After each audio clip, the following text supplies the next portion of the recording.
प्रधानमंत्री नरेंद्र मोदी ने विश्व सूफी सम्मेलन में शिरकत की। उन्होंने कहा कि सूफी का मकसद विश्व में शांति और भाईचारे का संदेश देना है। उन्होंने कहा कि जब मासूम आवाजों को बंदूक के दम पर दबाया जा रहा है, तब सूफी की आवाज सहारा देती है। प्रधानमंत्री ने कहा कि सूफी विचारधारा इंसान में भेद करना नहीं सिखाती। उन्होंने कहा कि दुनिया में काली घटा के दौर में सूफी पंथ एक नूर की तरह है। उन्होंने कहा कि जब हम अल्लाह के विभिन्न नामों की बात करते हैं तो उनमें से कोई भी हिंसा की बात नहीं करता। पठानकोट आतंकवादी हमले की जांच कर रही पाकिस्तान की संयुक्त टीम 27 मार्च को नई दिल्ली आएगी। इस मामले में जांच प्रक्रिया इसके अगले दिन से शुरू हो जाएगी। अपने पाकिस्तानी समकक्ष सरताज अजीज से मुलाकात के बाद विदेश मंत्री सुषमा स्वराज ने बताया कि दोनों देशों के बीच सकारात्मक माहौल में बातचीत हुई। सरताज अजीज ने दक्षिण एशिया सम्मेलन में शिरकत के लिए प्रधानमंत्री नरेंद्र मोदी को न्योता भी विदेश मंत्री को भेंट किया। ये सम्मेलन इस साल के अंत में पाकिस्तान की मेजबानी में होगा। वित्त मंत्री अरुण जेटली ने आज कहा कि वस्तु एवं सेवा कर की दर पर संविधान संशोधन के तहत ऊपरी सीमा लगाने की कांग्रेस की मांग को स्वीकारना मुश्किल है।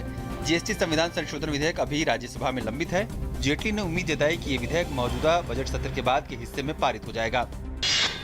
छगन भुजबल को स्पेशल कोर्ट ने 14 दिन की न्यायिक हिरासत में भेज दिया है। दिल्ली में महाराष्ट्र सदन के निर्माण में कथित घोटाले के सिलसिले में भुजबल को गिरफ्तार किया गया। महाराष्ट्र के पूर्व उप मुख्यमंत्री को आर्थर रोड जेल ले जाया गया।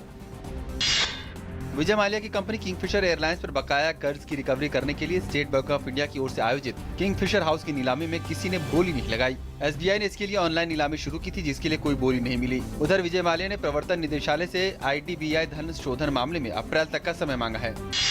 बॉम्बे हाईकोर्ट ने जर्मन बेकरी विस्फोट मामले में हिमायत बेग की फांसी की सजा को उम्र कैद में बदल दिया। पुणे की सत्र अदालत ने इंडियन मुजाहिदीन के आतंकी बेग को धमाकों का दोषी ठहराते हुए फांसी की सजा सुनाई थी। इस फैसले के खिलाफ बेग ने अपील की थी। वो पहले ही 5 साल की सजा काट चुका है। जर्मन बेकरी ब्लास्ट केस में बेग को 9 मामलों में बरी किया गया। पंजाब सरकार को आज सुप्रीम कोर्ट से झटका लगा है। कोर्ट की संविधान पीठ ने कहा है कि सतलुज यमुना लिंक नहर पर यथास्थिति बरकरार रखी जाए। वहीं इस मामले को लेकर पंजाब और हरियाणा की सियासत गरमाई हुई है। आज ये सियासत दोनों राज्यों की सीमा लांघ गई, जब हरियाणा के इंडियन नेशनल लोकदल के विधायकों ने पंजाब विधानसभा के सामने जाकर प्रदर्शन किया, जबकि पंजाब के विधायक विरोध प्रदर्शन करने हरियाणा विधानसभा पहुँच गए। उच्चतम न्यायालय ने दूरसंचार नियामक प्राधिकरण ट्राई को कॉल ड्रॉप के मुद्दे पर जुर्माने संबंधी नियम की समीक्षा करने को कहा है। इस मामले में ट्राई ने 15 नवंबर को तकनीकी पेपर जारी किया था। उच्चतम न्यायालय ने सिख समुदाय पर चुटकुलों के प्रसार पर प्रतिबंध लगाने की मांग करने वाली शिरोमणि गुरुद्वारा प्रबंधक समिति एसजीपीसी की याचिका समेत संबंधित याचिकाओं पर 5 अप्रैल को सुनवाई करने पर आज सहमति जताई। सर्वोच्च न्यायालय ने कहा कि यदि लोग चुटकुलों का वाणिज्यिक इस्तेमाल कर रहे हैं तो वो कार्रवाई कर सकता है। माता वैष्णो देवी के दर्शन के लिए जाने वाले तीर्थयात्रियों के लिए एक अच्छी खबर है। बीएसएनएल ने तीर्थयात्रियों की सुविधा के लिए मुफ्त में वाईफाई सेवा की शुरुआत कर दी है। फिलहाल इसकी शुरुआत कटरा तक की गई है। भविष्य में ये भवन तक भी उपलब्ध होगी।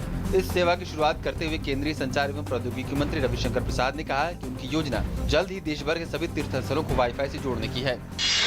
ब्राजील के पूर्व राष्ट्रपति लुइस इनेशिया लुला डे सिल्वा मौजूदा राष्ट्रपति दिल्मा रूसेफ के नए चीफ ऑफ स्टाफ होंगे। इसके बाद सिल्वा भ्रष्टाचार के मुकदमे से बच सकते हैं। उन पर ब्राजील की सरकारी तेल कंपनी पेट्रोब्रास में भ्रष्टाचार का आरोप है। उनकी नियुक्ति के बाद ब्राजील के कुछ शहरों में प्रदर्शन शुरू हो गए हैं। इस घोटाले से जुड़ी जांच को ऑपरेशन लावा जाटो कहा जाता है, जिसे मार्च 2014 में जज सर्गियो मोरो ने शुरू कराया था। सीरिया शांति वार्ता तब और विस्तारित हो गई जब संयुक्त राष्ट्र के मध्यस्थ ने रूस के करीबी माने जाने वाले एक सीरियाई विपक्षी समूह के प्रतिनिधियों से बात की। संयुक्त राष्ट्र के मध्यस्थ स्टेफान डी मिस्तुरा ने तथाकथित मॉस्को ग्रुप से कल पहली बार मुलाकात की। ये समूह वार्ता की मेज पर बराबर की भागीदारी की मांग कर रहा है। महिला टी20 विश्व कप के ग्रुप बी के मुकाबले में इंग्लैंड ने बांग्लादेश को 36 रन से हरा दिया है। पहले बल्लेबाजी करते हुए इंग्लैंड के सलामी बल्लेबाज शार्लोट एडवर्ड्स और टॉमी ब्यूमोंट ने टीम को अच्छी शुरुआत दी। दोनों ने मिलकर पहले विकेट के लिए 34 रन जोड़े। जाने माने शहनाई वादक उस्ताद अली अहमद हुसैन खान का लंबी बीमारी के बाद निधन हो गया। उस्ताद बिस्मिल्लाह खान के बाद उस्ताद हुसैन खान ही स्थापित शहनाई वादक थे।